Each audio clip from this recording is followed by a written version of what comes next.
cambie una sola base, puede ser que cambie por modificación o adición o sustracción de dos bases, se cambie totalmente la secuencia. Puede ser que se agreguen cosas que no estaban en el DNA, pero se modifican la secuencia de ADN. En cambio, en los cambios epigenéticos no hay modificación del ADN. Las bases siguen siendo las mismas exactamente. ¿Qué es lo que cambia entonces? La expresión.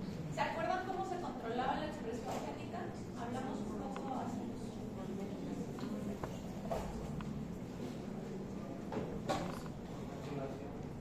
Por metilación, por enrollamiento o por no enrollamiento. ¿Qué quiere decir? No voy a modificar la secuencia, pero sí le voy a agregar grupos metilo, en donde estos grupos van a impedir que toda la maquinaria de transcripción y traducción llegue y por lo tanto que ese gen se pueda expresar. La información ahí está, pero no se puede expresar porque hay algo que impide que se traduzca o que se transcriba. Otra de las formas de hacer menos accesible un gen para transcripción, ¿cuál sería? Además de agregarle los grupos.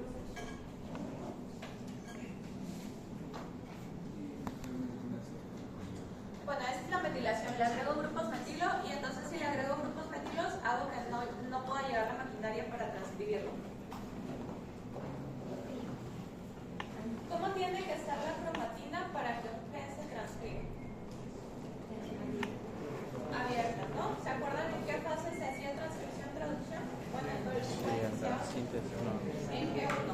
En G1 la cromatina parece que está desorganizada, pero en realidad es que no está súper enrollado el material genético. Entonces, otra forma de controlar esto es controlar qué tanto se superenrolla o no el ADN, de tal manera que entre más abierta está la cromatina, más chance hay de que llegue toda la maquinaria de transcripción y traducción. Pero la doble hélice sigue teniendo exactamente la misma información. Entonces, la epigenética estudia estos cambios. No hay modificaciones a lo que contiene la doble hélice, pero sí hay cambios en qué tan accesible o inaccesible hago la información que está contenida ahí.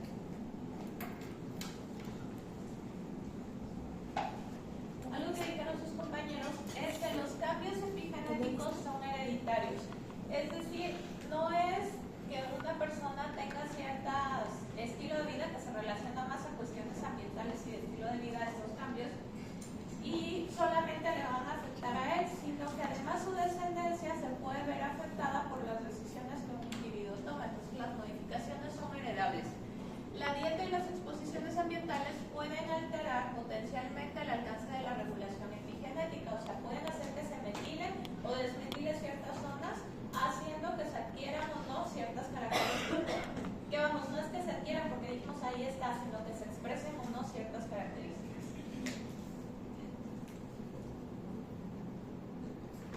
Los mecanismos más estudiados para que se lleve a cabo esta regulación epigenética son tres.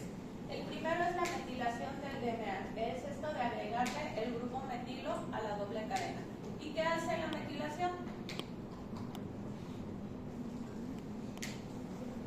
Porque aquí vamos a hablar de activar la expresión o de silenciar un gen. ¿Qué hace la metilación? Silenciamiento. ¿Se acuerdan qué regiones están normalmente metiladas?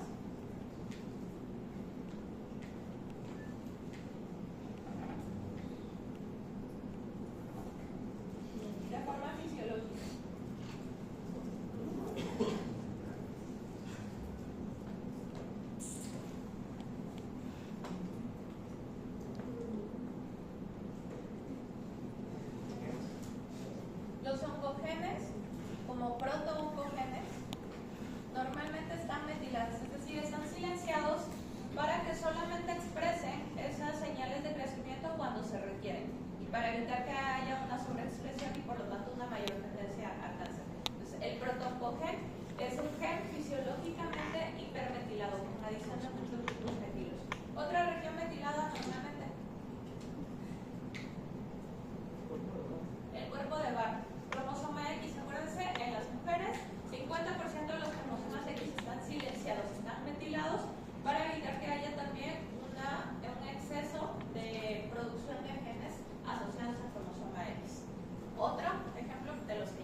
guanina. Guaninas ricas en citosina y guanina, que generalmente estas islas se encuentran cerca de las regiones promotoras. ¿Se acuerdan cuál era la región promotora?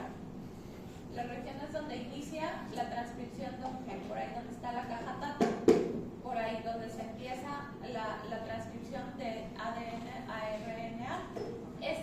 Por lo menos la mitad de los genes tienen islas de guanina citosina que permiten que se pueda metilar o desmetilar esa región para que se exprese más o menos un gen.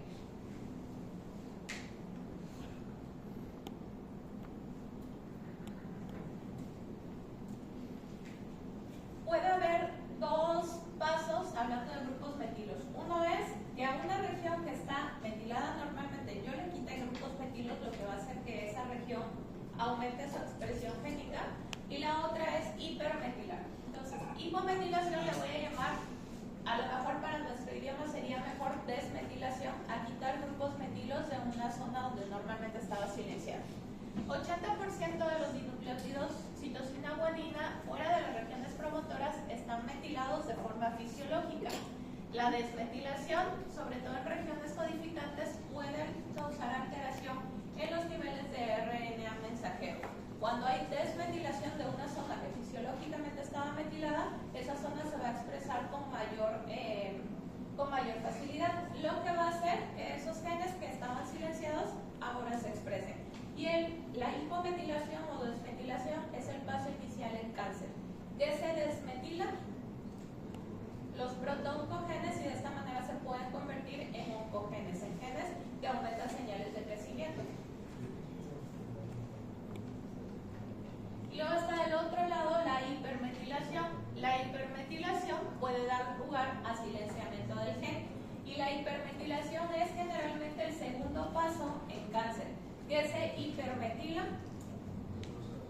los genes supresores tumorales y los genes reparadores.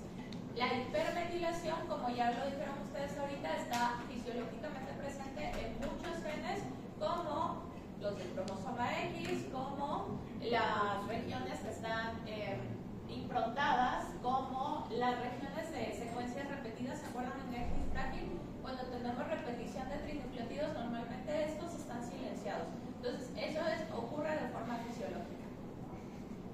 Pero agregar grupos metilos a genes que normalmente deberían de expresarse nos puede dar problemas. El primer paso es directamente al DNA, junto a grupos que no van a modificar su estructura, pero que impiden que la maquinaria de transcripción llegue. Segundo paso es modifico qué tan enrollada está la cromatina. Y esto lo hago por medio de acetilación. En este caso son grupos acetilo los que uno a las histonas. ¿Se acuerdan que eran las histonas?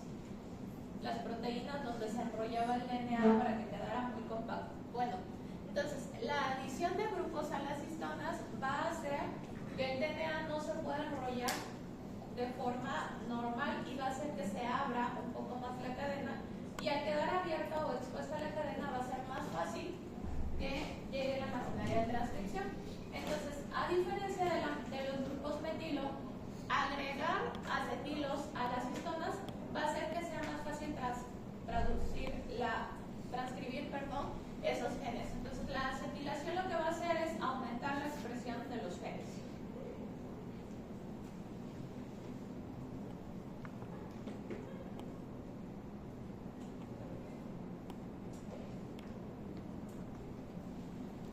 ¿Se acuerdan que había genes improntados, o sea, genes silenciados?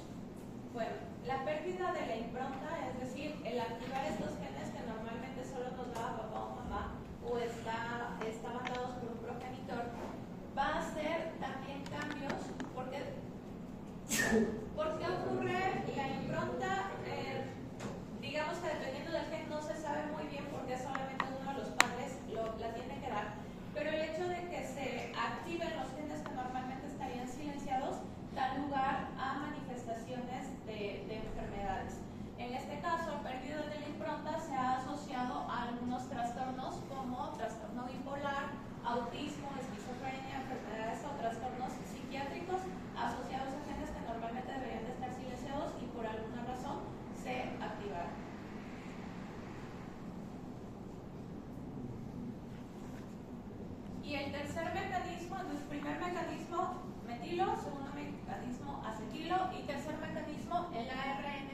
codificante.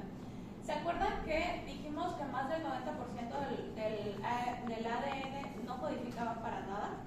Entonces, ¿qué pasa con el ARN que no codifica? Ese es capaz de modificar la expresión de los genes. ¿Qué es lo que pasa aquí? Ya pasamos a ARN, o sea, ya hubo transcripción. Ya hubo una maquinaria que convirtió ADN a RNA, que es mensajero, ¿no? Entonces, dentro del ARN que no codifica para nada, el más estudiado es el microARN. Y puede hacer que este ARN mensajero se degrade o no se traduzca por medio de dos mecanismos. Si el el microARN no codificante es complementario, o sea, se puede unir a esta cadena haciendo complementariedad directa, puede activar a una maquinaria que se llama RIS o complejo de silenciamiento inducido por ARN. RIS lo que va a hacer es degradar esta unión de microARN a ARN mensajero. Entonces puede ser que ya se había transcrito ese fragmento, pero el microARN es capaz de silenciar, haciendo que ya no llegue a ser proteína ese RNA mensajero. Y la otra forma, cuando no son complementarios, es que simplemente el microARN se va a unir al extremo 3' y con esto ya me va a modificar ese ARN mensajero y va a hacer que no se traduzca. ¿Ok? Entonces, es posible sin modificar el ADN, sin modificar la metilación, sin que esté acetilado, modificar al final el producto de la transcripción. Ahora, eso es lo que ocurre a nivel molecular. ¿Qué cosas puedo hacer yo que modifiquen estas cuestiones ya en la vida cotidiana? ¿O qué cosas les suena que se relacionan a epigenética que yo puedo hacer?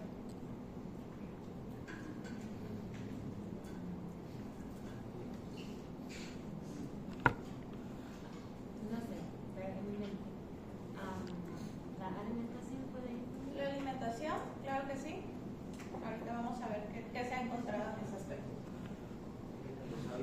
Los hábitos, dieta, ejercicio, en realidad se han estudiado muchas cosas. Ustedes pueden buscar lo que se les ocurra, que es, por ejemplo, si estoy tomando tal medicamento contra depresión, ¿afecta o no? Se ha encontrado que sí tiene que ver. Entonces,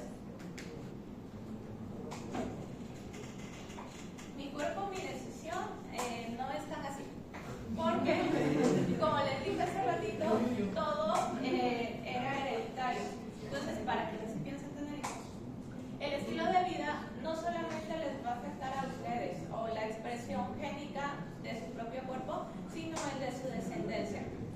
Esta es una investigación, más bien es un metaanálisis sobre las diferentes investigaciones que se han hecho del impacto que tiene el estilo de vida que lleva la mujer embarazada en su descendencia. La mayoría de los estudios han visto, han estudiado al recién nacido o el ADN de cordón umbilical. Entonces, son varios los estudios que se han hecho, pero les voy a mencionar algunos de los principales. Ojo, no todos tienen el rigor académico para adoptar las conclusiones como totalmente verdaderas y en realidad son estudios, algunos sí con el rigor académico, pero investigaciones apenas iniciales de cómo esto puede impactar. De hecho, la mayor parte de los estudios no se hacen tanto en humanos, sino más bien en ratones con cosas controladas. Pero bueno, en seres humanos, yo no soy colaboradores en 2021 estudió los cambios en la metilación del ADN que tuvieron las mujeres que tuvieron actividad física y una dieta mediterránea durante el embarazo y la asociaron con la composición corporal de sus hijos. Y lo que ellos encontraron es que sí había cambios en la metilación de genes de respuesta a ácido graso y tejido adiposo. Entonces, que los hijos de madres que habían tenido actividad física durante el embarazo y que siguieron una dieta mediterránea tenían una mejor proporción de masa magra y que además tenían una menor tendencia a acúmulo de grasa por cambios en la metilación que tenían que ver con genes que controlaban esto. Marshall y colaboradores en 2018 estudian también cambios en la metilación de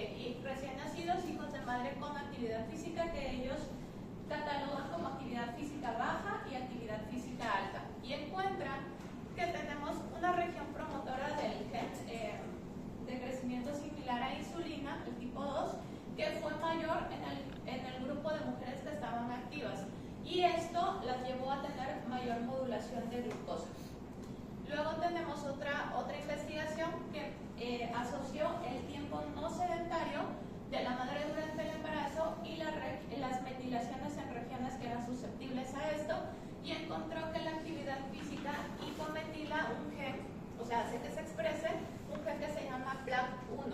Y este gen hacía que los hijos de madres que hicieron, que no fueran sedentarias durante el embarazo, regularan su peso al nacer. ¿Qué han encontrado en general estas investigaciones? Existen tres extremos. Cuando la madre no realiza actividad física y sigue una mala dieta durante el embarazo, tienen los niños tendencia a tener un mayor peso corporal y también a mostrar resistencia a la insulina. Cuando la madre hace una actividad física regular, adecuada para su condición y supervisada, los hijos tienden a tener peso sano, una mayor proporción de masa magra y mejor funcionamiento de insulina. Y cuando la madre realiza una actividad física extenuante, intensa y no supervisada, los niños tienden a nacer con bajo peso y a asociar la restricción calórica. Y estos cambios, otra vez, recuerden, son modificaciones epigenéticas, o sea, se pueden heredar a la descendencia y también son modificables por los hábitos que tengan esos niños.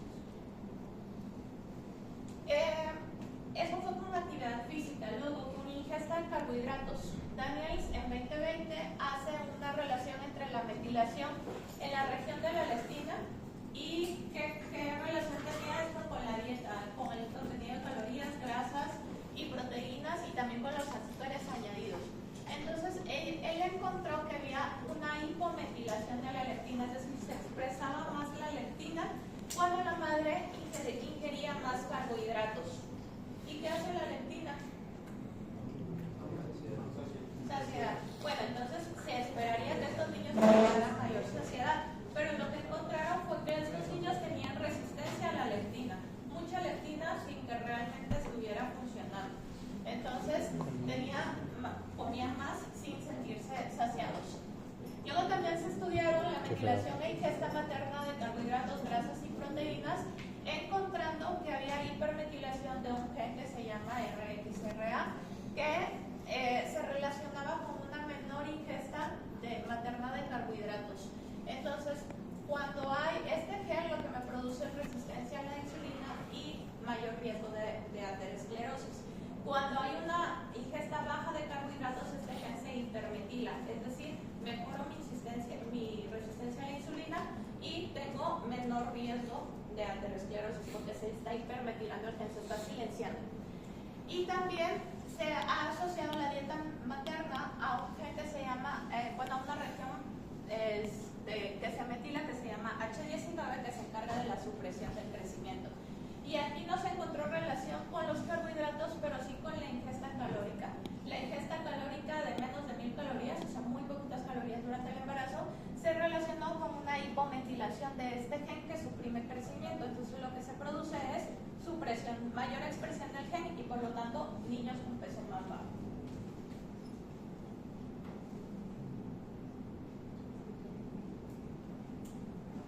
Al asociar el índice glucémico, este fue uno de los pocos estudios que estudia a los niños como a mediano plazo, los estudió cuando tenían 5 años, a hijos de mujeres que habían tenido una dieta con bajo índice glucémico durante el embarazo, y encontró que en estos niños había un mejor funcionamiento de la insulina. También Yang en 2019 estudió lo mismo, índice glucémico y metilación del DNA durante el embarazo, y encontró que cuando tenían cargas glucémicas altas los niños durante el embarazo, se hipometilaba un gen que se llama STR4, que es un inhibidor de hormonas pancreáticas. Entonces tenía mayor secreción de insulina y lo mismo que la leptina, asociándose a resistencia a la insulina cuando había cargas glucémicas altas. Y luego se estudió también la ingesta de azúcar materna agregada y se encontró que se hipermetila el gen aducina, que se asocia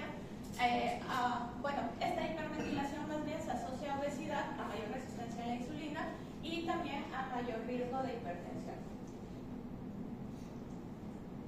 Entonces, en conclusión, un estilo de vida saludable durante el embarazo es importante no solo para la madre, sino también porque desde el nivel epigenético se está controlando el riesgo de obesidad, de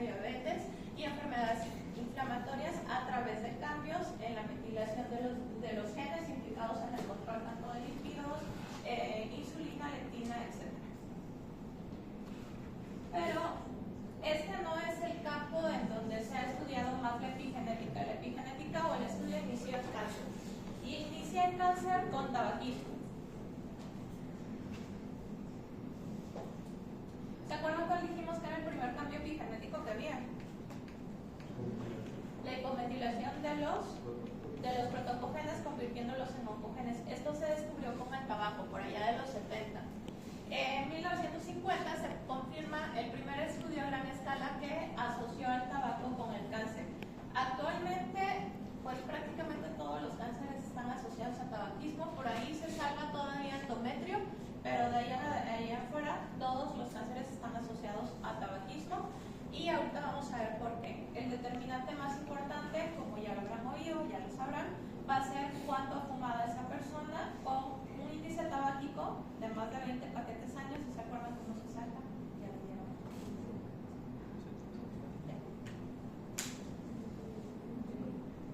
Y se ha visto que no solamente las personas que fuman tienen esta mayor predisposición, sino las personas que conviven, ya sea por casa, trabajo, con estas personas también tienen un riesgo no tan alto como el de los fumadores, pero sí lo pueden tener.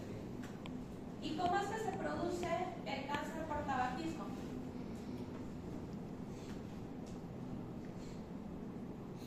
Parte del problema son todos los compuestos que contiene un cigarrillo normal. Me faltaron 3 capturas de pantalla. Pero bueno, los compuestos que tienen aminas, aromáticas, hidrocarbonos, en realidad lo chistoso de esto es que la nicotina, que es la que causa la adicción, en realidad no es onogénica.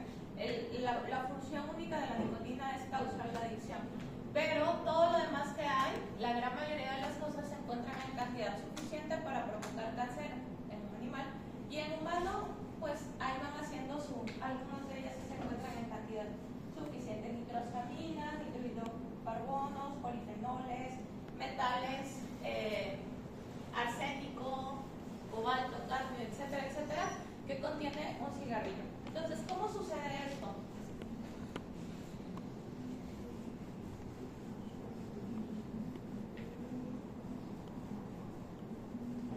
Bueno, tenemos primero una persona que inicia a fumar, la nicotina haciendo su papel de adictivo, y entonces empiezan los mecanismos de carcinogénesis. Lo primero que hay es que todos estos compuestos son capaces de unirse al DNA formando algo que se llama aductos del DNA. Entonces, estos aductos del DNA son estos compuestos capaces de causar cáncer unidos al DNA de las células. ¿Qué hace en condiciones normales la célula? Elimina los aductos, los manda a esas células a apoptosis y nos quedamos solamente con células normales, no mutadas. Ahora, mientras tanto, como mecanismo a la par, tenemos los cambios en la metilación. Entonces dijimos primero hipometilación de los oncogenes, metilación o hipermetilación de los genes supresores tumorales, que me ayudan para que una vez que está persistiendo la formación de aductos, se pierda la capacidad del cuerpo para eliminarlos, y entonces ahora sí vienen las mutaciones.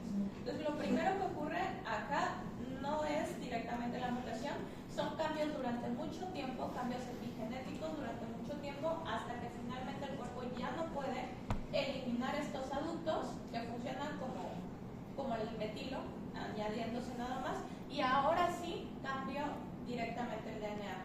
¿Qué genes? El de siempre, P53,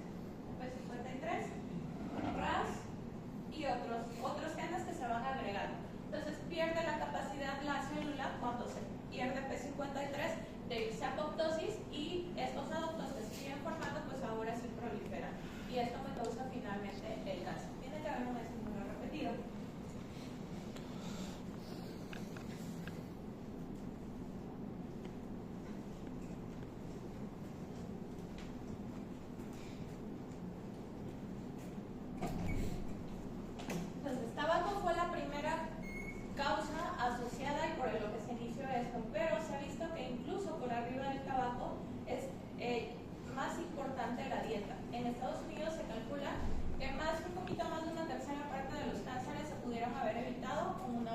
manera adecuada. Los factores dietéticos también pueden afectar todas las vías hipotéticas para medir el riesgo de cáncer. No solamente por el aumento de citocinas inflamatorias, no solamente por el aumento de grasas, los cambios hormonales que esto representa, sino también porque muchas de las vitaminas que normalmente necesitamos están implicadas o son cofactores en las vías de apoptosis. Por ejemplo, la vitamina D, la baja de ingesta de vitamina D está asociada a una menor capacidad de la célula para enviar a apoptosis a las células ondadas. Entonces está asociada la hipovitaminosis a un mayor riesgo de cáncer. El sobrepeso, la obesidad y la inactividad física son, por encima del tabaco, los mayores contribuidores a riesgo de cáncer.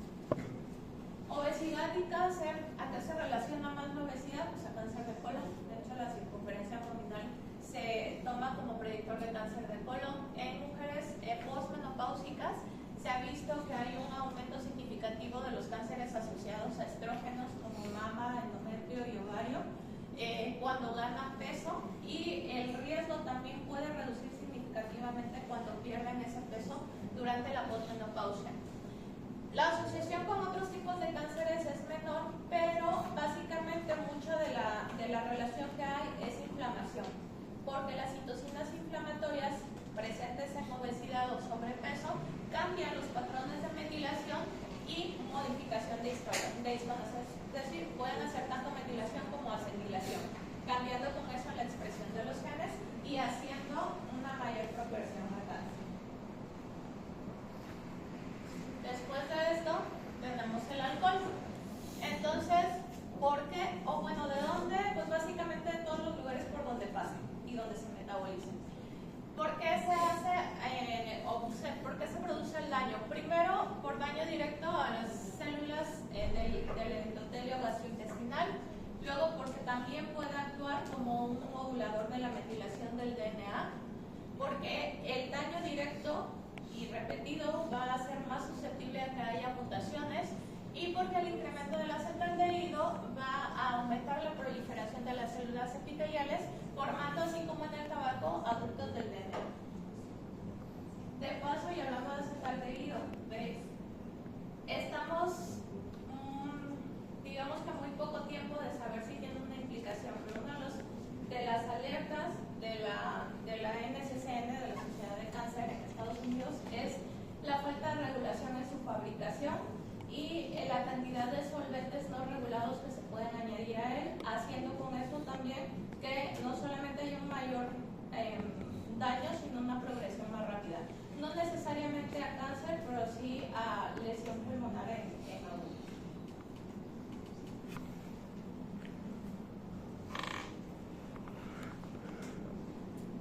Hablando de los factores dietéticos, tenemos cosas tanto que nos protegen como que pueden hacer daño. Entonces tenemos, por ejemplo, que las grasas monoinsaturadas se han catalogado como factores protectores en cáncer de mama, llamadas grasas buenas, mientras que las grasas de origen animal se han relacionado a mayor riesgo de cáncer de próstata y cáncer de colon. La ingesta de vegetales, por el contenido de antioxidantes, vitaminas C, etcétera, y ácido fólico, ha demostrado su papel protector en cáncer de colon principalmente, también cáncer de mama y estómago. Y las carnes rojas, y aquí en Nuevo León estamos encabezando aquí la lista de México, bueno, no, todo el norte de México, asociadas a cáncer colorectal y mama. Y esto por prácticamente la costra del asado, ¡qué rico! los compuestos capaces de formar también adultos. Y la soya se ha asociado a una disminución de cáncer de mama, básicamente por el papel regulador.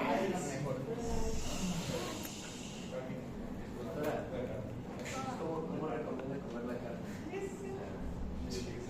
El problema es el Termino medio primero, vivo. no más de 2 veces por semana. Medio vivo. Tamaño palma de mano. Y también el problema es, entre más costra, se forman nitratos que pueden causar daño. Entonces, intervenciones para disminuir el riesgo de incidencia de cáncer. Y siempre les digo, esta área pues del de Vita, que es como la Biblia de Hongo, no es del lenguaje de White, pero básicamente.